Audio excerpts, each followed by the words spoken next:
Hello friends, कैसे हैं आप। आज का जो हमारा आर्टिकल है वो रसिया और यूक्रेन पे क्यों हो रहा है, क्या हो रहा है, उसका क्या इम्पैक्ट पड़ेगा, इसके बेसिस पर है। तो देखिए, ये जो रसिया है और इधर यूक्रेन है, तो आपको समझना पड़ेगा जो अभी रशियन मिलिट्री कंट्रोल जो है इस एरिया में पूरा हो चुका है। और आ, अब धीरे धीरे जिस तरह से रसिया एडवांस कर रहा है, तो इससे पूरे वर्ल्ड के जियोपॉलिटिक्स पे असर पड़ रहा है। तो हम समझते हैं अब रसिया यूक्रेन वार को एक एक करके, उसके सारे टॉपिक को। तो देखिए, ये जो रसिया यूक्रेन वार है, ये स्टार्ट हुआ आपका 24 फरवरी को। और उसके कारण बहुत सारे रेफ्यूजीज़ रिलेटेड प्रॉब्लम हो रहे हैं। और अभी तक मतलब कि इस आर्टिकल तक 11.4 मिलियन रेफ्यूजीज़ हो चुके थे, और उसके कारण रसिया पे कई सारे सैंक्शंस भी लगे हैं। तो रसिया और यूक्रेन वॉर अगर हम देखें, तो इस सारे आपको एलिमेंट्स को ध्यान देना पड़ेगा कि इससे एक तो रेफ्यूजी प्रॉब्लम हो रहा है और दूसरी तरफ रसिया पे सैंक्शंस लग रहे हैं।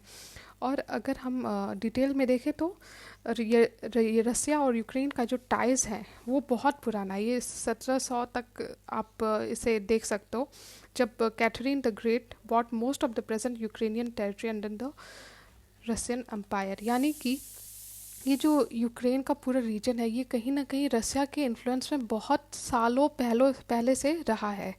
लेकिन अभी रिसेंटली क्या हुआ है कि यूक्रेन जो है रसिया के शैडो से बाहर निकल रहा है। यानी कि एक तरफ वो नेटो के बारे में सोच रहा है, मेंबरशिप का वो सोच रहा था। दूसरा कि जिस तरह से यूएसए या यूरोप का इन्फ्लुएंस बढ़ रहा था यूक्रेन में, और जिस तरह से जो भी ऑटोनोमस यूक्रेन जो है ऑटोनोमसली फंक्शन करना चाह रहा था आउटसाइड ऑफ रशियन शैडो, ये सारे आपके मिला के फैक्टर्स रहे हैं रसिया यूक्रेन वार का।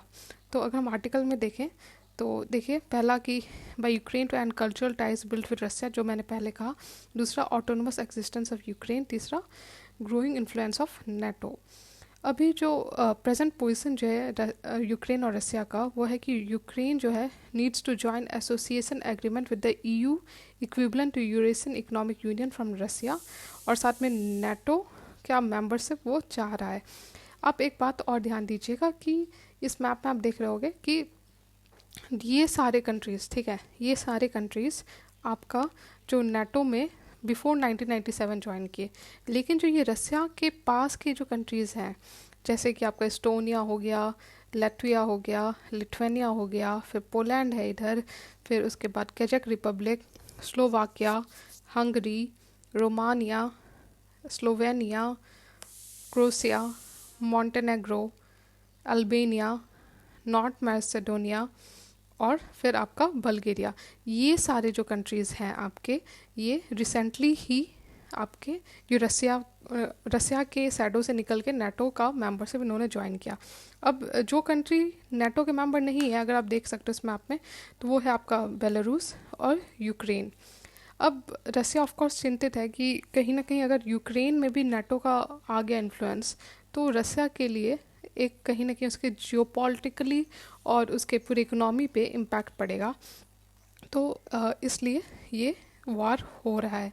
अगर हम देखें रेस्पॉन्स, वार का जो रेस्पॉन्स है उसको समझें, तो पहला तो है कि आपको ये बात समझना होगा कि यूक्रेन जो है अभी नेटो का मेंबर नहीं बना है, और बहुत सारे सैंक्शंस लग रहे हैं रसिया के अगेंस्ट, चाहे वो मिलिट्री हो, मिलिट्री हार्डवेयर हो, cash, diplomatic support to Ukraine. इस तरह से कहीं ना कहीं रसिया पे प्रेशर बनाने की कोशिश की जा रही है।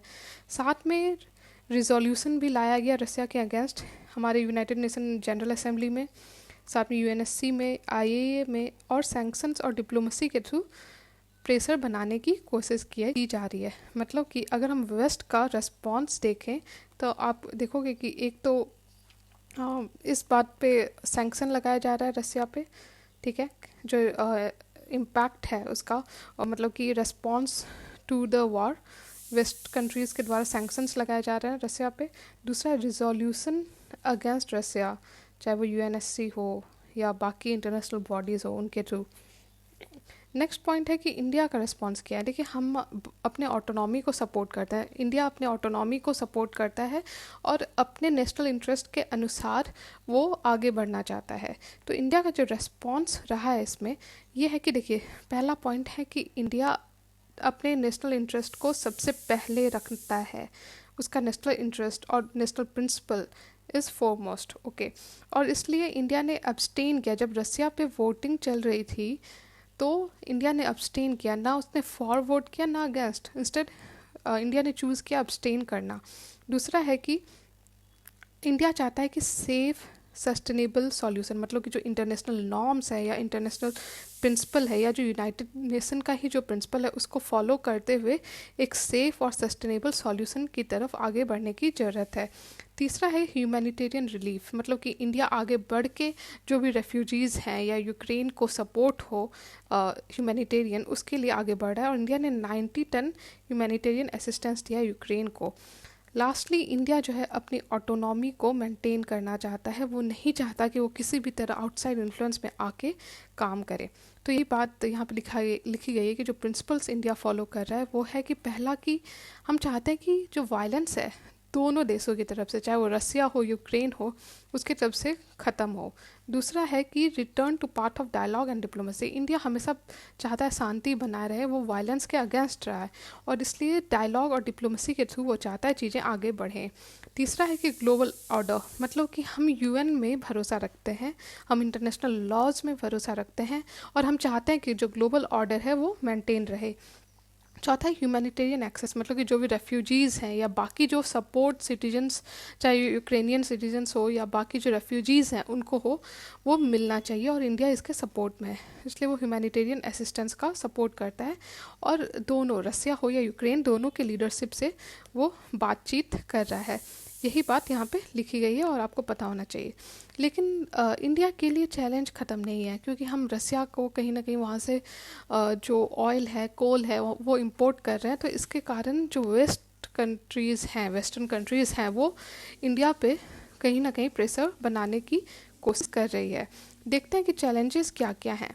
देखिए, चैलेंजेस तो पहले है कि यूएसए जो है वो टेढ़ी आंख से इंडिया को देख रहा है कि वो जिस तरह से इंडिया सपोर्ट कर रहा है रसिया को, तो एशियन पावर होते हुए यूएसए हमेशा इंडिया पे रिलाई करता है चाइना के अगेंस्ट।